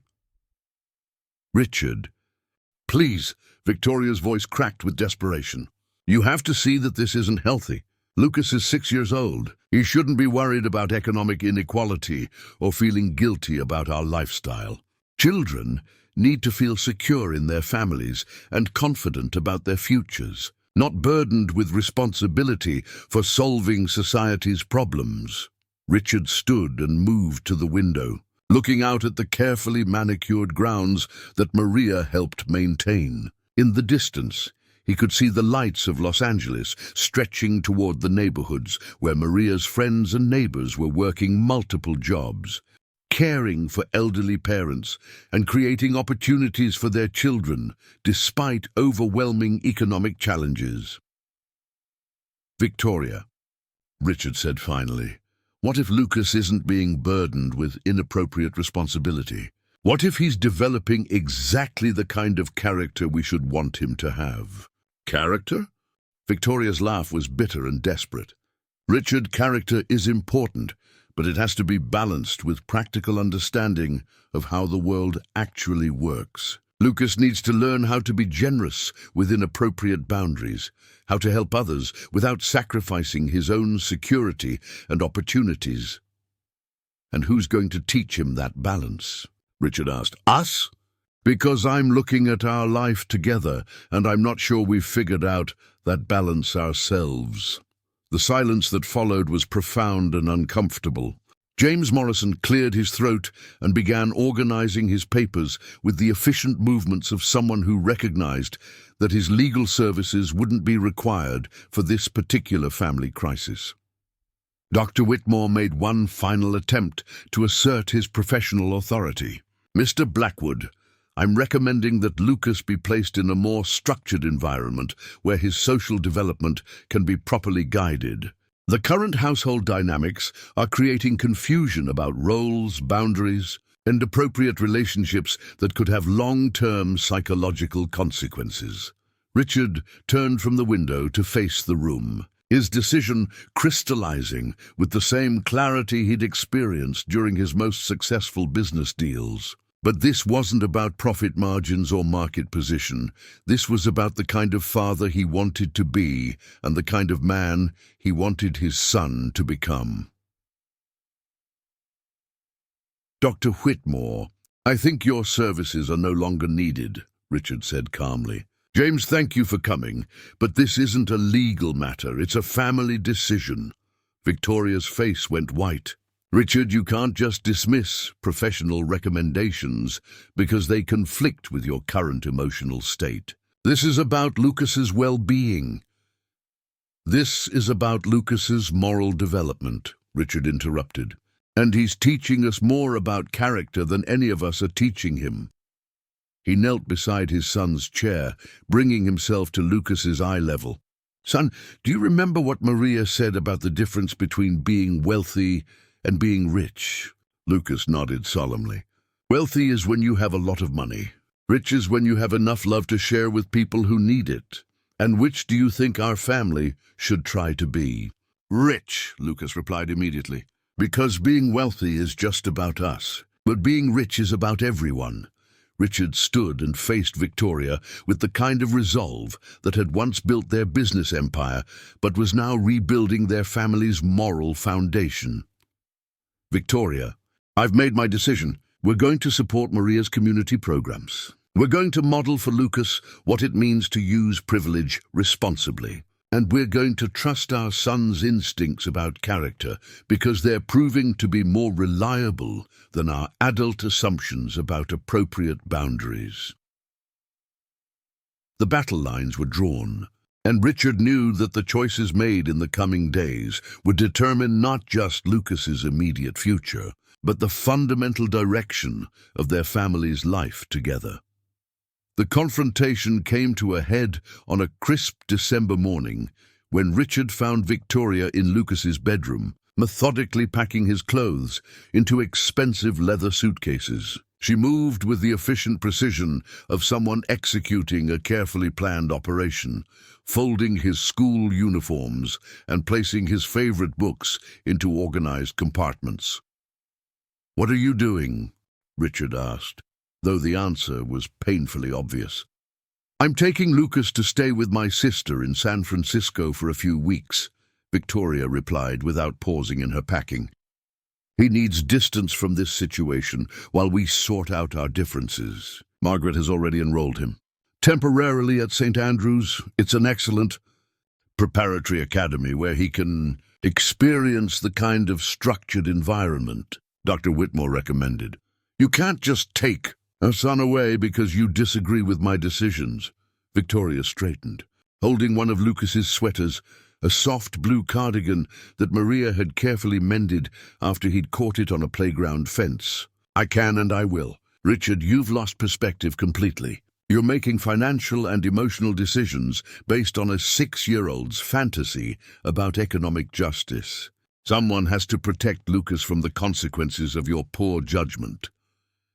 The bedroom door opened quietly, and Lucas appeared in the doorway, still wearing his pajamas, but clearly alert to the tension filling his space. He looked at the suitcases, then at his parents' faces, and Richard saw understanding dawn in his dark eyes. "Are you sending me away?" Lucas asked simply. Victoria's composure faltered for the first time. She knelt beside the suitcases, reaching out to touch Lucas's hand. "Sweetheart, we're going to visit Aunt Margaret for a little while. You'll love her house. It's right near the Golden Gate Bridge, and she has a swimming pool, and there are wonderful schools where you can meet children from families like ours." "But what about Maria?" Lucas asked. "What about story time with the kids in her neighborhood? What about helping Carmen with her college applications?" "Oh, darling," Victoria's voice carried forced cheerfulness that fooled no one. "Those aren't your responsibilities. You're 6 years old. Your job is to learn and play and grow up healthy and happy, not to worry about other people's problems." Lucas stepped back from his mother's reach, his small frame radiating the kind of dignity that Richard was learning to associate with real strength. "But Maria taught me that helping people isn't a problem. It's what makes you happy." "Lucas," Victoria tried again, "Maria is a lovely woman, but she's not family. She works for us, and someday she'll work for someone else. You can't build your life around temporary relationships with people who—" "Maria loves me," Lucas interrupted with devastating clarity. "Not because you pay her to love me, but because she sees something good in me that she wants to help grow. And I love her because she taught me how to see good things in other people too." The simple truth of his words hung in the air like a challenge. Victoria's entire framework for understanding relationships, her careful distinction between family and employees, her insistence on transactional boundaries, her fear of emotional attachments that couldn't be controlled through financial arrangements, crumbled in the face of a 6-year-old's authentic experience of love. Richard knelt beside his son, recognizing this as a moment that would define their relationship for years to come. "Lucas, your mother is worried that caring too much about other people might make you sad or confused. What do you think about that?" Lucas considered the question with his characteristic seriousness. "I think not caring about people would make me sad. And I think being confused about loving people is better than being sure about not loving them." Victoria stood abruptly, her face flushing with the kind of anger that came from having one's fundamental beliefs challenged by unassailable logic. "This is exactly what I'm talking about. Richard, he's articulating concepts that no child his age should even be thinking about. This proves that he's been psychologically manipulated by inappropriate adult influences. Or," Richard said quietly, "it proves that empathy is natural to him. And we've been trying to train it out of him to make him fit into our narrow definition of appropriate behavior." The sound of the front door opening interrupted their confrontation. Maria's voice carried up the stairs as she greeted the household security system and began her morning routine. Lucas immediately moved toward the bedroom door, drawn by the familiar comfort of her presence. "Lucas, wait," Victoria called out. But he was already hurrying down the hallway toward the main staircase.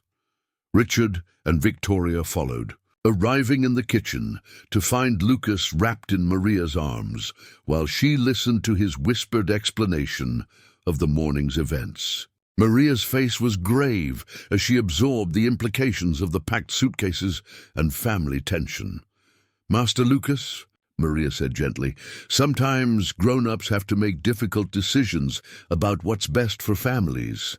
Whatever happens, you need to remember that you are loved by many people, and that love doesn't disappear just because circumstances change. But I don't want circumstances to change, Lucas replied, his voice muffled against Maria's shoulder. I want to keep learning from you. I want to help with the community programs. I want to stay here, where people understand that caring about others is good. Victoria entered the kitchen with her jaw set in determination. Maria, I need you to step back from Lucas right now. You're confusing him about family loyalties and making this transition more difficult than it needs to be. Maria gently released Lucas, but remained close enough that he could still hold her hand. Mrs. Blackwood, I would never intentionally confuse Master Lucas about anything. I've only tried to answer his questions honestly and help him understand that kindness is always appropriate. Your version of kindness is causing him to develop unrealistic expectations about economic relationships and social responsibility. Victoria replied coldly. He's 6 years old. He shouldn't be worried about paying for other people's medical bills or college educations. He shouldn't feel guilty about his family's advantages or obligated to solve problems that adults with proper training and resources should handle. Maria's expression didn't change, but Richard noticed her fingers tighten slightly around Lucas's hand. Mrs. Blackwood, may I ask you something? What? When Master Lucas helps me set the table for dinner, does that make you concerned that he feels too responsible for household management? Victoria looked confused by the question. Of course not. That's age-appropriate helpfulness. And when he shares his toys with children at playdates, does that worry you about his relationship with material possessions? No, that's normal childhood generosity. Then why does it concern you when he wants to share his family's resources with people who need help with medical bills and education costs? Maria asked gently. Isn't that the same impulse toward helpfulness and generosity, just applied to more significant needs? The question landed like a precision-guided missile, exposing the arbitrary nature of Victoria's boundaries. She was comfortable with Lucas, demonstrating kindness and generosity within their social circle, but threatened when he extended those same impulses toward people of different economic circumstances. Richard watched this exchange with growing admiration for Maria's ability to challenge Victoria's assumptions without attacking her personally. She was modeling exactly the kind of respectful dialogue that could bridge different perspectives if both parties were willing to listen. Furthermore, Maria continued, Master Lucas's questions about fairness and responsibility show that he's developing the kind of moral reasoning that will serve him well throughout his life.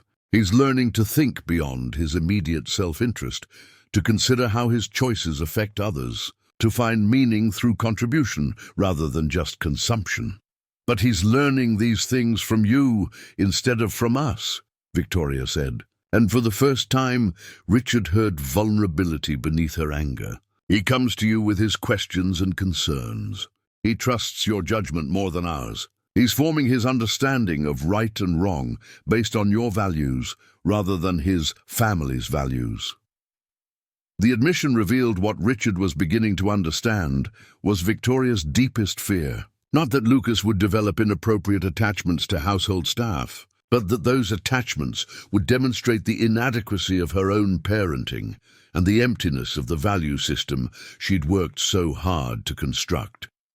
Mrs. Blackwood, Maria said softly, Master Lucas loves you very much. He wants to make you proud of him, but he also wants to become someone worthy of love, not just someone who receives it because of his circumstances, but someone who earns it through his character and actions. And you think we're preventing him from developing that character? Maria was quiet for a long moment, clearly weighing her words carefully. When she finally spoke, her voice carried the wisdom of someone who had observed their family dynamics with both affection and clear-eyed assessment. I think Master Lucas has a natural gift for loving people. And he's trying to figure out how to use that gift in a world that sometimes treats love as a limited resource that must be carefully rationed, Maria said. He doesn't understand why caring about others should be contained within certain boundaries, or why generosity should stop at certain social divisions. She paused, looking directly at Victoria with compassionate honesty. And I think that's because he hasn't learned yet to be afraid of what other people might think if he loves too openly or gives too freely. The words hung in the kitchen air like smoke, revealing the fundamental choice that faced their family. They could teach Lucas to manage his natural empathy according to social expectations and economic boundaries, or they could learn from his example and allow his moral clarity to guide their own transformation.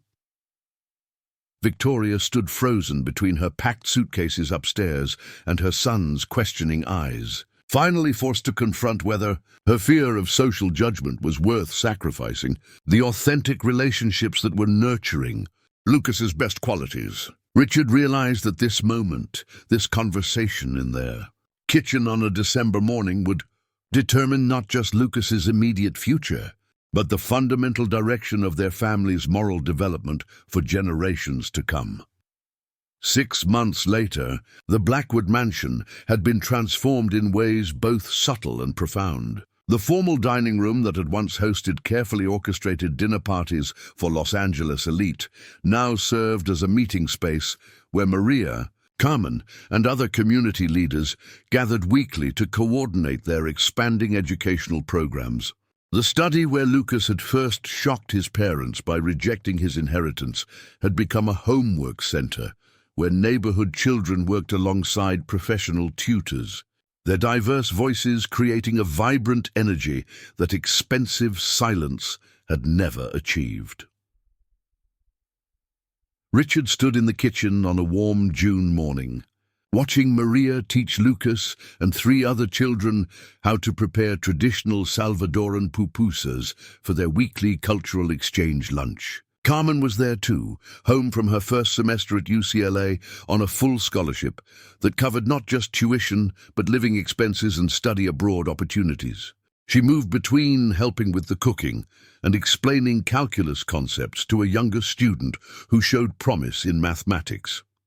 "Mr. Blackwood," Carmen said, looking up from the equations she was reviewing, "I wanted you to know that the computer lab graduated its first group of seniors last week. All 5 students received college acceptances, and 3 of them earned scholarships for technology programs."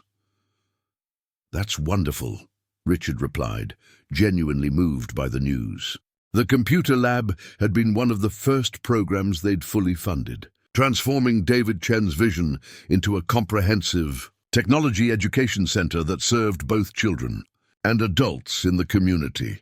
Victoria entered the kitchen carrying fresh flowers from the garden, a hobby she'd discovered when she began spending more time at home instead of rushing between social obligations. Her relationship with the community programs had evolved slowly, beginning with skeptical observation and gradually developing into active participation. She'd found unexpected fulfillment in organizing the educational field trips that Maria had envisioned, using her considerable social connections to arrange visits to museums, universities, and cultural institutions. "The children from yesterday's museum trip have been calling all morning to thank us," Victoria announced, setting the flowers in a simple vase that replaced the elaborate crystal arrangements they'd previously displayed. Apparently, seeing the Monet exhibition inspired 4 of them to request art supplies for a painting project. Richard smiled, remembering how Victoria had initially viewed such enthusiasm as evidence of unrealistic expectations, but had gradually come to appreciate the children's genuine curiosity and eagerness to learn. Her transformation had been perhaps even more dramatic than his own. She'd discovered that organizing meaningful experiences for others provided deeper satisfaction than managing impressive social events for people who attended out of obligation rather than genuine connection. Lucas looked up from the mesa he was carefully kneading, his face bright with concentration and joy. At 7 years old, he had grown into the confident, empathetic child that both Maria and Richard had hoped he might become. His natural kindness had been nurtured rather than contained, and his understanding of responsibility had matured into genuine leadership among his peers. "Daddy," Lucas said, "Mrs. Santos wants to expand the storytime program to include kids who are learning English. Can we help her buy bilingual books?" "Of course," Richard replied automatically, then caught himself smiling at how naturally such requests had become part of their family's routine. Their monthly community investment had grown from the original $40,000 to nearly twice that amount. But the returns, measured in educational achievements, family stability, and neighborhood cohesion, had exceeded any business success Richard had ever experienced. Maria's father, Roberto, entered through the back door, moving with the steady confidence of someone whose health had been restored through consistent medical care and family support. He carried a wooden toy he'd been crafting in the workshop they'd established in the mansion's former servants' quarters, a space that now served as a woodworking studio where seniors taught traditional crafts to younger generations. "Master Lucas," Roberto said in his careful English, "I finished the puzzle box you requested, but you must promise to share the secret of opening it with the other children." Lucas accepted the intricate wooden toy with reverence, turning it over in his hands to admire the precise joinery and smooth finish. "I promise, Mr. Roberto, sharing secrets makes them more fun, not less." The simple wisdom in his words struck Richard as characteristic of how Lucas had learned to approach most aspects of life. Where other children his age might hoard advantages or compete for exclusive attention, Lucas had developed an intuitive understanding that joy multiplied when shared with others. Victoria moved to help Maria arrange the pupusas on serving platters, their collaboration now natural after months of working together on various community initiatives. "Maria, I wanted to ask you about something," Victoria said quietly.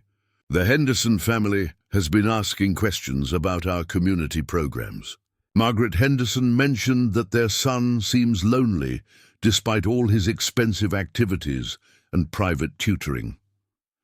Richard listened to this conversation with interest. Victoria had gradually begun recognizing that other wealthy families were struggling with similar questions about how to raise children who were both confident and compassionate, privileged and grounded in meaningful values. "What kind of questions?" Maria asked. "Whether we might consider expanding to include children from other neighborhoods," Victoria replied. "Not taking over or changing what we've built here, but maybe sharing what we've learned about creating authentic connections across different backgrounds." The suggestion represented a remarkable evolution in Victoria's thinking. She was proposing to extend their model to other communities rather than protecting it as an exclusive arrangement that enhanced their own family's development. Richard's phone buzzed with a text from Jennifer Walsh, his executive assistant. "The Marriott acquisition is finalized. Congratulations on another successful deal." The message reminded him that he'd continued managing his business empire throughout their family's transformation. But his approach to leadership had changed significantly. He now prioritized hotel properties in communities that could benefit from economic development. And he'd implemented employment practices that emphasized character and potential alongside traditional qualifications. "Daddy," Lucas said, looking up from his pupusa preparation, "are you happy we decided not to give me all that money?" The question caused the entire kitchen to pause. It had been months since anyone had mentioned the original trust fund discussion that had sparked their family's journey toward community involvement. "I'm proud of the choice you made," Richard replied carefully. "But the money is still yours, Lucas. We've just been using it in ways that make a bigger difference." "Good," Lucas said with satisfaction, "because I've been thinking about what I want to do when I grow up." "Oh, Victoria asked, settling into one of the kitchen stools that had become the family's preferred gathering spot. "I want to be rich like Maria," Lucas announced. "Not wealthy like we used to be, but rich in the way that helps people become the best versions of themselves." Maria's eyes filled with tears. She didn't bother to hide. "Master Lucas, you already are rich in all the ways that matter most." Richard looked around the kitchen at this unlikely family, biological relatives and chosen family members working together to create something beautiful and nourishing. Carmen explained mathematical concepts with patient enthusiasm. Victoria arranged flowers that would grace tables where community members would share meals and plan initiatives. Roberto carved toys that would bring joy to children across multiple neighborhoods. Maria guided cooking lessons that were really lessons in cultural appreciation and collaborative creation. And at the center of it all, Lucas moved with the confident kindness of someone who had learned that true wealth came from the capacity to recognize and nurture the best qualities in everyone around him. The afternoon sun streamed through windows that now opened regularly to welcome neighbors and friends, filling the space with warmth that expensive climate control had never achieved. The sounds of laughter, conversation in multiple languages, and collaborative activity created a symphony that social obligations and formal entertaining had never produced. Richard realized that his son's original declaration that the money should go to Maria had been fulfilled in ways none of them could have imagined. Not through a simple transfer of funds, but through a fundamental transformation of how they understood wealth, family, and responsibility to the wider community. Lucas had taught them that the most valuable inheritance wasn't money, property, or social position. It was the capacity to love people in ways that actually helped them flourish, and the wisdom to recognize that such love always returned, multiplied to those brave enough to offer it freely.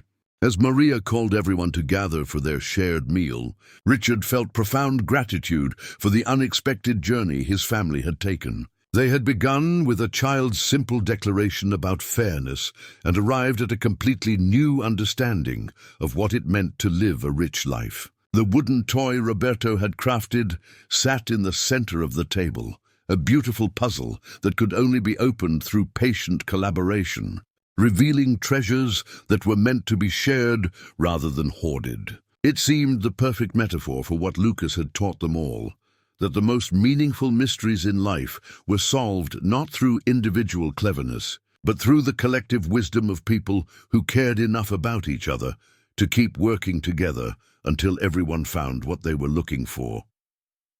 Hit that like button, subscribe to the channel, ring the notification bell, and if you watched all the way to the end, comment "I watched until the end" and leave your thoughts about this story. Oh, and don't forget to watch the next video that appears on the end screen. It's going to be really exciting for you.